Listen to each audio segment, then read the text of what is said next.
tinggal kerangka tulang, tapi matanya tuh masih di sini Kak. Jadi bola mata keluar, dia masih gelantung matanya tuh di sini. Serem banget. Satu kasur? Iya. Orang lain tidur sama guling, aku tidur sama pocong. Ya ampun.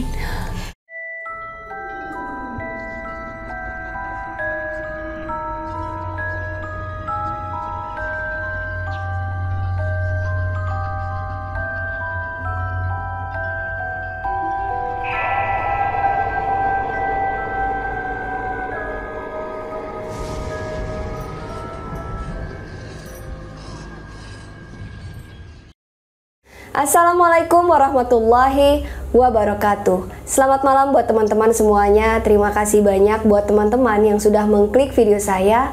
Semoga teman-teman semuanya dalam keadaan sehat dan selalu dalam lindungan Allah Subhanahu wa Ta'ala. Malam hari ini saya kedatangan narasumber. Nah, narasumber saya kali ini pasti teman-teman semua udah pada kenal. Saya sudah bersama dengan Mbak Maya Aska. Assalamualaikum Mbak Maya. Waalaikumsalam. Terima kasih banyak nih udah bersedia hadir di studio saya. Jadi teman-teman, pada malam hari ini Mbak Maya akan menceritakan pengalaman pribadinya. Buat teman-teman yang penasaran dengan kisahnya, tonton video saya sampai selesai.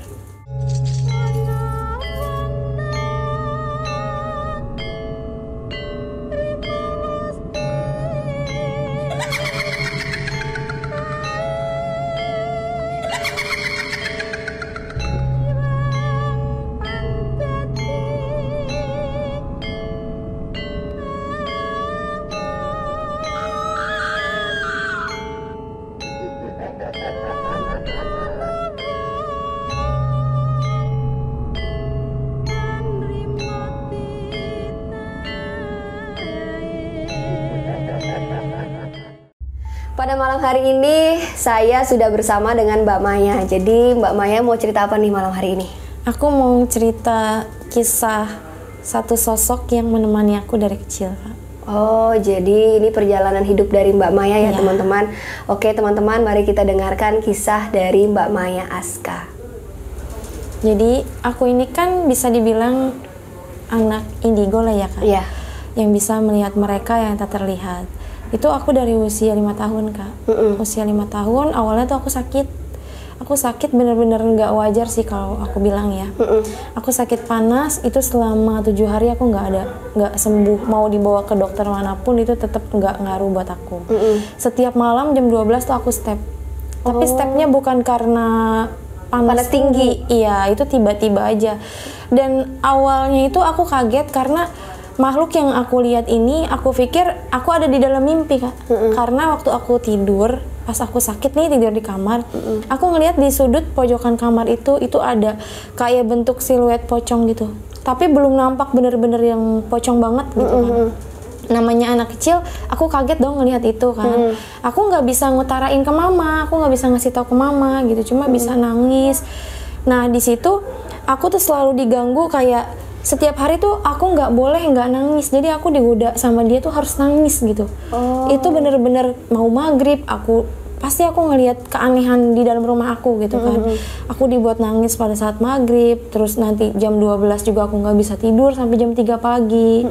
Nah itu semakin lama di hari kebesokannya tuh semakin nampak, semakin jelas Sosok pocongnya sosok tadi? pocongnya itu. Nah itu aku juga nggak tahu ya kenapa setiap gerak-gerik aku dia selalu ada gitu. Jadi kayak ini aku nih, kemanapun aku jalan dia pasti ada kayak ngebuntutin gitu kan.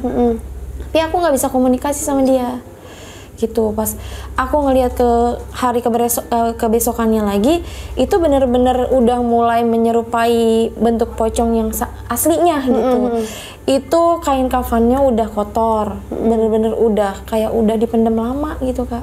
Dan penciuman aku tuh memang di kamar aku jadi bau bangkai. Bau banget. Dan di situ mama kayak kenapa sih gitu, kok sakit udah 7 hari nggak sembuh-sembuh gitu kan. Tapi semakin gelagat aku semakin aneh. Terus mama kayak bingung gitu kan, ini anak kenapa gitu. Jadi aku tetap dipantau sama si sosok pocong ini. Kalau aku mau keluar, dia tuh kayak ngeluarin suara kayak geraman macan gitu, Kak. kayak dia ngegeram gitu. Aku kan nggak bisa komunikasi sama dia kan ya. Terus aku cuma ngeliatin tatapan mukanya udah hancur. Oh, mukanya udah hancur. Udah hancur, udah hitam, udah kayak tinggal kerangka tulang, tapi matanya tuh masih di sini Kak. Jadi bola mata keluar, dia masih gelantung matanya tuh di sini. Astagfirullahaladzim, serem banget. Ya itu aku bener-bener aku nggak punya teman sama sekali. Jadi setiap aku main sama teman-teman aku ngelihat aku itu pucat aneh. Oh, sampai aku dibawa ke kampung di Rukia, itu tetap pocong itu tetap ada ngikutin aku. Makanya kata abah aku nih, kakek aku bilang kayaknya ini memang nggak bisa di Rukia gitu kan, karena ya mau nggak mau, terima nggak terima ya harus ada turunan dari abah gitu. Oh, jadi memang abahnya Mbak Maya ini sama indigo juga. Dia dari dulu memang dari kecil juga sama kayak aku, terus semakin diasah dia malah jadi bisa ngobatin orang gitu. Terus abah bilang mungkin nanti anak kamu ini bisa jadi anak yang bermanfaat untuk orang lain gitu, dengan kelebihan yang dititipin sama Allah, karena Allah nggak salah nitipin ke orang gitu kan. Jadi orang terpilih lah. Iya. Nah di situ aku masih nggak ngerti kenapa sih sosok ini masih ada di aku gitu kan. Sampai aku nonton TV pun nggak berani Kak. Ya ampun. Karena yang aku tonton itu pantulannya gambarnya dia gitu. Jadi kemana-mana gerak-gerik aku selalu ada dia gitu. Sampai aku tuh nangis, stres karena diikutin bentuknya kayak gitu. Setiap aku main sama teman-teman aku pasti nangis, nggak mau main sama Maya, soalnya Maya serem katanya. Ya ampun. Jadi itu aku dibayangin sama dia, dilayerin sama si pocong ini. Jadi gimana caranya biar Mbak Maya ini nggak punya teman, biar sendiri, dan betul. Si pocong inilah jadi ngerasa temennya Mbak Maya gitu ya kali ya. Jadi kalau aku makan, dia selalu mantauin aku, jadi kayak aku tuh harus nawarin dia, tapi dia nggak bisa komunikasi sama aku. Nah di situ tuh, jadi setiap kelakuan aku, gerak-gerik aku kayak dipantau aja. Dan kalau aku tidur di kamar aku nggak ada yang pernah mau nempatin, karena mereka ngerasanya hawanya panas banget kayak padahal di situ ada kipas angin. Baru masuk nih belum sampai 1 menit udah gerah banget.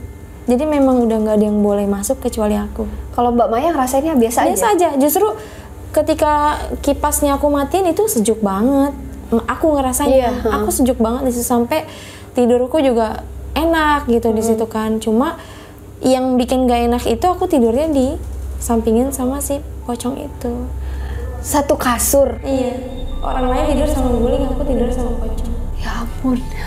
Dan udah itu dia tuh kan nggak bisa miring ke kiri kanan kan, dia gitu aja melototkan ya.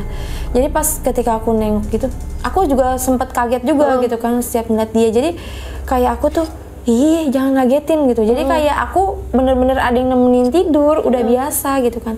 Kan matanya dia kan nggak copot tapi kayak gelantungan gitu kan. Jadi kalau dia ngeliat ke atas, otomatis matanya dia ngeliatin aku. Merinding. Iya. Itu nggak takut Mbak? Awalnya takut. Tapi udah biasa ya? Iya. Aku itu biasanya itu ngelihat dia itu 1 minggu. Jadi menurut aku, ini apa sih, kok nggak pergi-pergi gitu kan. Aku nggak tahu di situ mana setan, yang mana manusia, aku nggak ngerti. Karena dari kecil aku nggak pernah nonton TV, karena itu dia. Aku nonton TV, aku ngelihat layar TV, yang aku lihat dia, bayangannya dia. Jadi trauma aku, gitu ya? Selalu ngelihatnya dia gitu. Sampai aku tuh bener-bener nggak punya teman gitu kan. Jadi orang lain ngelihat aku juga mungkin ngelihatnya seperti dia gitu kali ya, serem gitu kan. Sampai teman aku pas aku datang dia lari kabur, nggak mau lihat aku gitu. Terus badan aku juga kuning Kak, nggak kayak anak biasa. Jadi kayak anak yang kurang matahari. Iya, itu aku dikiranya itu waktu sakit sering step itu ya dipikirnya itu liver, karena kan badan aku udah kuning. Ya karena aku menyerap energi dia. Dan itu tuh kalau dia nemenin aku tidur di samping aku persis, dia aku suka omelin soalnya bau banget Kak. Air liuran dia tuh bau banget. Iya, jadi saya juga pernah dengar nih Mbak Maya, katanya kalau misal kita kena air liur pocong itu katanya badan kita bisa bau. Itu benar nggak sih? Bener. Dan kadang bisa ninggalin bekas kayak orang sakit apa ya, yang koreng-koreng gitu Kak. Iya kayak gitu. Itu bener ya? Beneran. Kalau memang dia ngelihat sosok pocong asli terus dia kena liurnya itu. Dan itu kan bahkan banyak dipakai sama pesugihan itu Kak. Kalau liur pocongnya itu. Nah di situ aku coba komunikasi terus sama dia, tetap dia nggak bisa ngomong. Jadi dia nggak ngejawab gitu. ya? Enggak. Aku nanya kamu siapa sih namanya, nggak pernah mau ngomong, cuma ngeluarin suaranya kayak macan itu Kak, ngegeram dia. Terus aku kan kesel gitu ya sama dia, udah dong kamu jangan ikutin aku terus, aku jadi nggak punya teman gitu kan. Nah di situ tuh dia kayak masuk ke dalam mimpi aku Kak, dia itu berwujud perempuan, rambutnya sebahu, terus dia itu kayak orang dari kerajaan gitu Kak. Jadi kayak orang-orang kerajaan, terus pakai kayak apa ya, mahkota tapi dari kuningan gitu, emas gitu warnanya. Di sini begini, terus bajunya itu dia pakai baju yang nggak tahu ya itu dari daun atau apa gitu kan. Itu bajunya aneh sih menurut aku, nggak pernah aku lihat di dunia kita nyata gitu. tuh, iya nggak pernah aku lihat.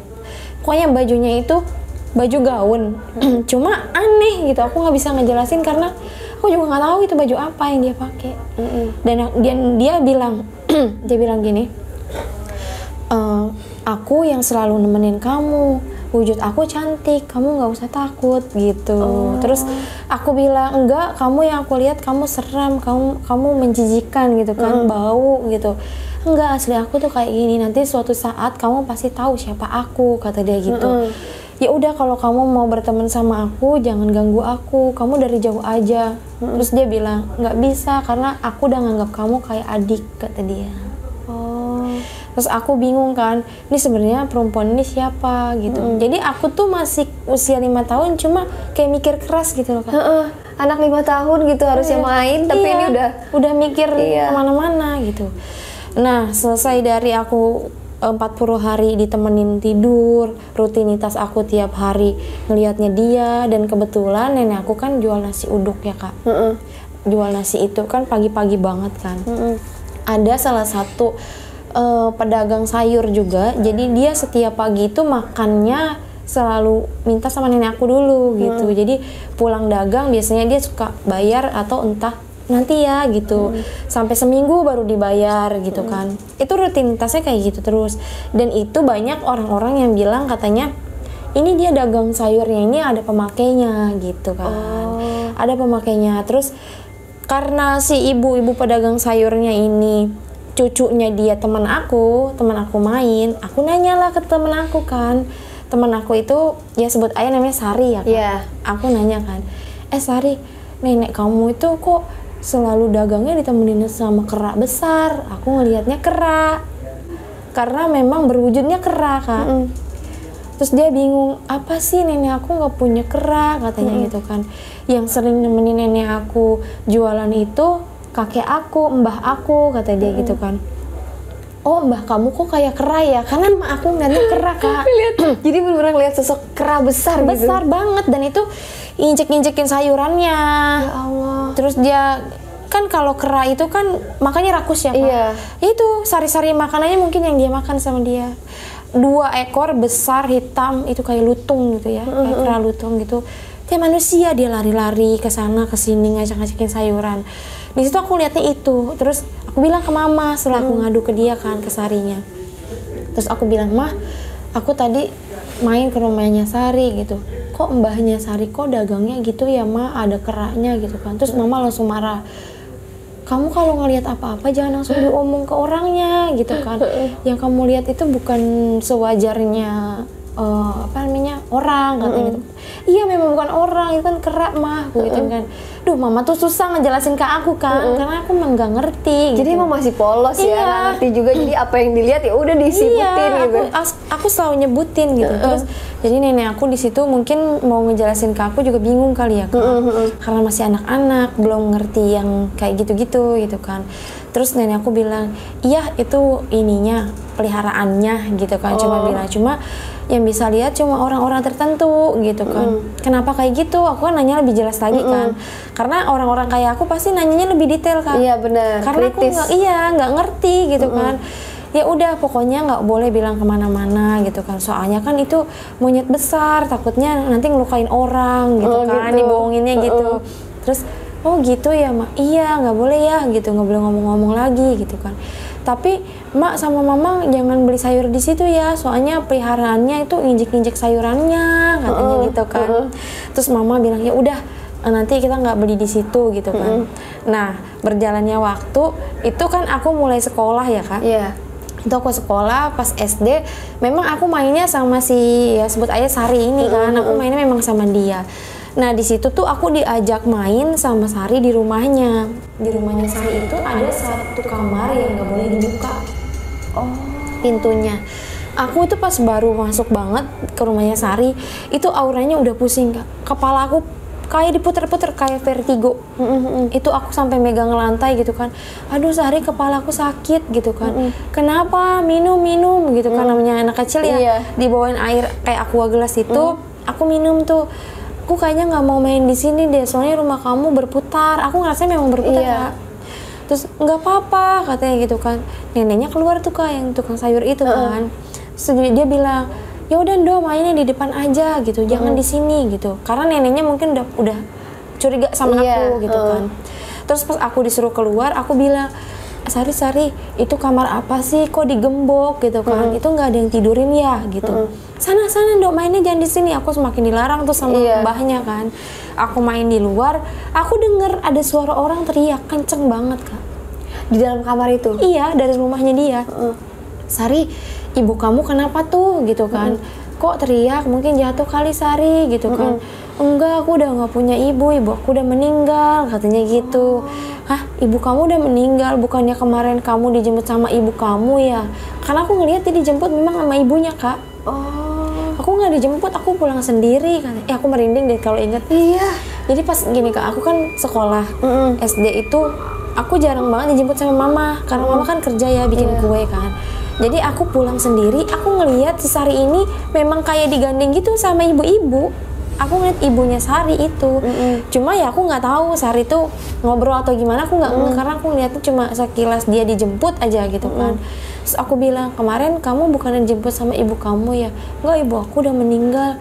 Kok ibu kamu meninggal, kok kamu nggak rame sih? Kan setahu aku namanya orang meninggal pasti rumahnya rame kan kak.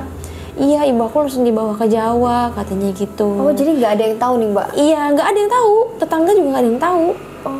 Karena rumah aku nggak terlalu jauh sama dia. Ya kalau orang meninggal itu diumumin di masjid pasti kedengeran kan. Betul. Ini nggak ada sama sekali, makanya aku kok orang meninggal kok sepi-sepi aja gitu. Dan Sari tuh masih tetap sekolah, nggak libur gitu kan. Kok kamu nggak izin sama bu guru sih Sari gitu? Kalau kamu, mama kamu, ibu kamu meninggal gitu kan? Iya, ketambah nggak boleh bilang-bilang katanya. Terus ya udah Sari, aku mau pulang ya karena aku udah mual banget di situ kak. Terus aku pulang, aku muntah-muntah. Kata mama, kamu main dari mana? Dari rumah Sari gitu kan. Terus mama bilang, kok nggak boleh main ke rumah Sari, kamu main lagi gitu kan. Nanti kamu ketemu macan keraknya lagi gitu kan. Enggak, aku nggak ngeliat ada kerak kataku gitu kan. Tapi ada ruangan yang nggak boleh dibuka mah di rumahnya Sari, aku bilang gitu. Terus mama ngomong gini, iya kamu kalau main ke rumah orang nggak boleh nyelonong kayak gitu kan. Tapi dalam hati aku penasaran, kok ada ya kamar nggak pernah dibuka, karena itu gemboknya 2 kak, ngilang gitu. Ada gembok 2 atas bawah. Ya aku bingung kok kamar kok digembok gitu kan. Aku nggak tahu di situ artinya gudang atau apa ya. Terus mama bilang, mungkin itu gudang tempat nyimpen barang-barang yang nggak kepake gitu. Mah, memang ibunya Sari meninggal ya? Aku bilang gitu kan. Ibunya Sari meninggal ngaco gitu. Ibunya Sari kan ada di Jawa gitu kata mamaku. Tapi kata Sari ibunya meninggal tau mah gitu kan. Mama bingung kan. Masa sih? Iya aku bilang, tapi kata Sari jangan bilang-bilang sama mbah nggak boleh katanya. Nah di situ tuh kita mulai curiga tuh kak. Mama ngomong ke nenek aku kan. Ya nggak tahu kenapa meninggalnya, orang nggak diumumin gitu kan. Nah di situ neneknya Sari ini setiap hari kan belanja nasi uduk sama nenek aku kan. Nah nenek aku nanya, Mbah emang si ibunya Sari tuh itu menantu Mbah meninggal gitu kan? Karena itu menantunya kak. Bukan anak kandungnya ya? Yang anak kandungnya yang bapaknya, punya si Sari ini. Terus dia bilang sama nenek aku kan, jangan bilang-bilang ya katanya gitu kalau menantu aku meninggal. Lah kok gitu kata nenek gitu kan. Iya mak, jangan bilang-bilang, pokoknya dia sakit mak, kasihan katanya gitu kan. Aku nggak mau buka aib dia bilangnya kayak gitu kak. Ya nggak bisa gitu, namanya orang meninggal harus diumumin. Betul. Gitu kan. Kok Simba nggak pulang kampung gitu kan? Iya kemarin udah pulang. Pokoknya aneh Kak, gelagatnya Kayak ditutup-tutupi gitu ya. Nah nggak lama nikah lagi lah ayahnya si Sari ini gitu kan. Nikah lagi kan diramein tuh karena dia kan uangnya banyak kan. Setahu aku dia uangnya banyak, orang ada gitu kan. Aku diajak mama nih kondangan. Aku ngelihat di situ ada perempuan itu setengah badannya setengah manusia, di atas manusia, di bawah itu kera. Aduh. Itu di samping banget sama ayahnya Sari. Jadi pengantin. Jadi kayak pengantinnya tuh. Tiga. Jadi kayak tiga. Jadi ayahnya Sari di tengah.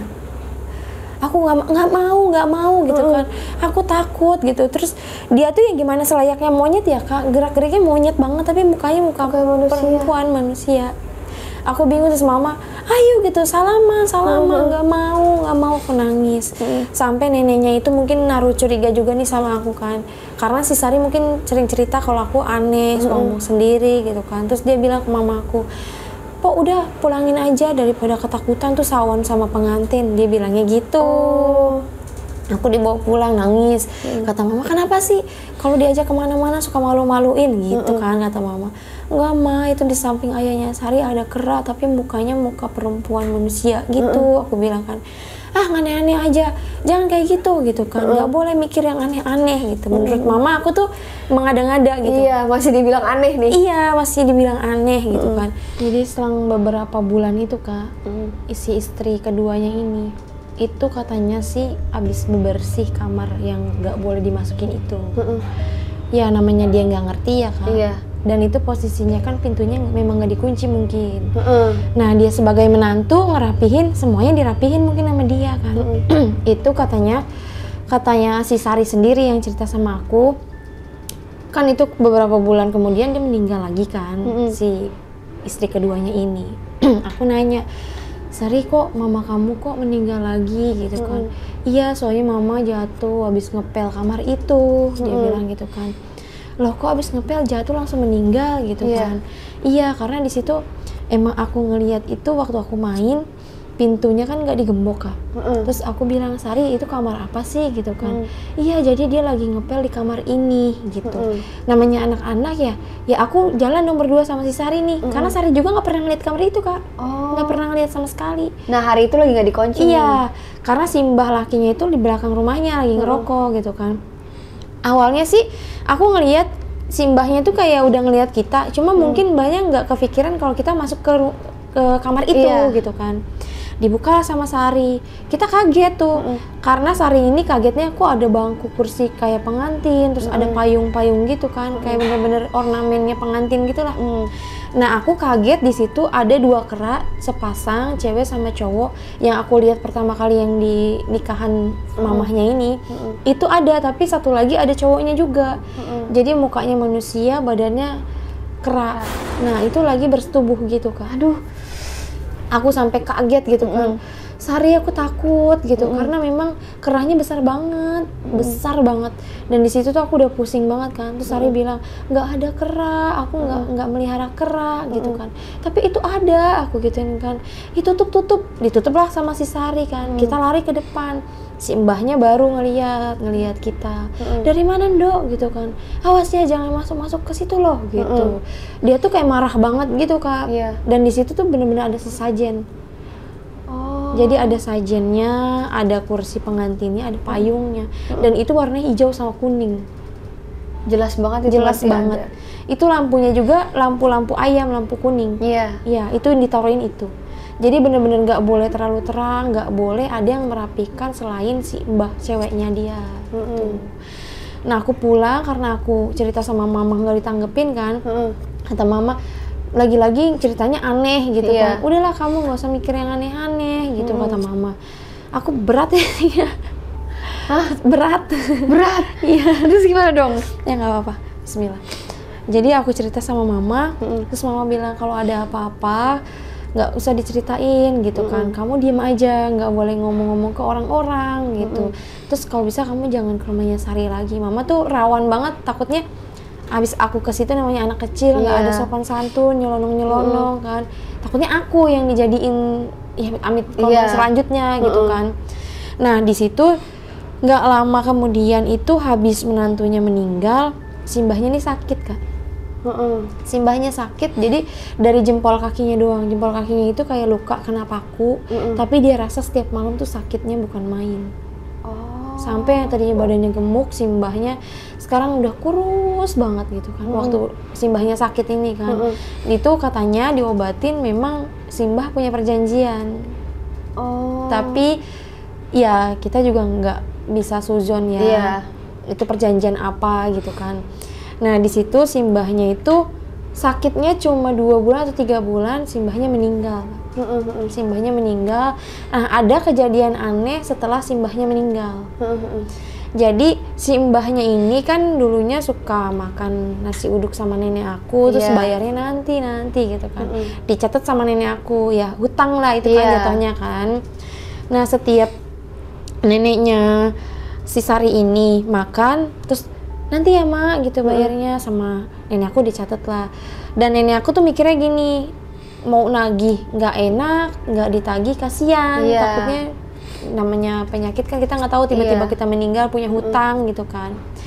Terus di situ nenek mikir gini, aduh pas meninggalnya nih kan, si mbah ini meninggal, mbahnya Sari meninggal gitu. Nenek ngelawat lah, ngelawat ke rumahnya. Terus nenek bilang, kata nenek sih bilangnya gini, mak udah bilang sama almarhumah gitu kan, dalam hati tapi nggak ngebisikin ke jenazahnya gitu kan. Ya udah deh, saya udah ikhlas gitu, nggak usah ngebayar atau apa. Nah si mbah lakinya ini bilang, mak ada utang berapa mak gitu kan, nanti biar dibayar. Enggak, saya udah ikhlas gitu, nggak usah dibayar, nggak apa-apa, saya udah ikhlas, biarin buat jadi pahala buat saya gitu kan, kata nenek aku. Dan itu nggak seberapa gitu. Terus kata si mbah lakinya, nggak bisa, nanti takutnya si almarhumah ini masih pengen bayar gitu kan. Karena prinsipnya nenek aku udah ikhlas, nggak akan jadi diambil uangnya. Iya gitu, nggak akan gini loh Kak, karena kita kan mikirnya positif ya, nggak mungkin arwah gentayangan gitu kan. Kita udah positif aja lah, ya udah kalau memang udah diikhlasin ya mungkin tenang gitu di sana. Udah selang beberapa hari, aku ini pulang kerja kelompok di rumah temen aku. Itu posisinya habis isya jam 8-an. Itu memang aku udah dari sore sih kerja kelompoknya, pulang habis isya. Aku itu kan rumah nenek aku depannya musolah ya. Di samping musolah itu ada beduk, ada pemandian jenazah sama kerandanya, jadi bertumpuk gitu. Aku kaget banget karena pas aku mau belok ke rumah aku ngeliat kok ada mbah ya di situ, ada mbahnya Sari itu lagi megangin pemandian jenazahnya, terus digoyang-goyang gitu, maju mundur, itu rodanya kan main ya, roda-rodanya itu main, terus kok si mbah di situ ngapain, kata aku kan. Yaudah aku mau pulang aja gitu, karena aku pikir ya si mbahnya nggak tahu ngapain di situ kan. Aku bilang ke mama, kata mama dari mana pulang kerja kelompok jam segini baru pulang. Biasanya mama jemput aku tapi ini enggak gitu kan. Biasanya mama ditungguin nggak jemput, ya udah Mai pulang sendiri gitu. Terus udah sana mandi kata mama. Terus aku bilang, mah itu ada mbahnya Sari ngapain berdiri di situ, kata aku. Terus mama, hah mbahnya Sari kan udah meninggal gitu. Tapi itu ada mah, aku bilang gitu ya. Sama mama diintip tuh dari jendela, nggak ada orang gitu. Itu angin kenceng Kak, itu angin kenceng kayak mau hujan gitu kan. Aku ngeliat, mama itu ada, aku tunjuk, aku mau buka pintu dong. Mama diomelin jangan gitu kan.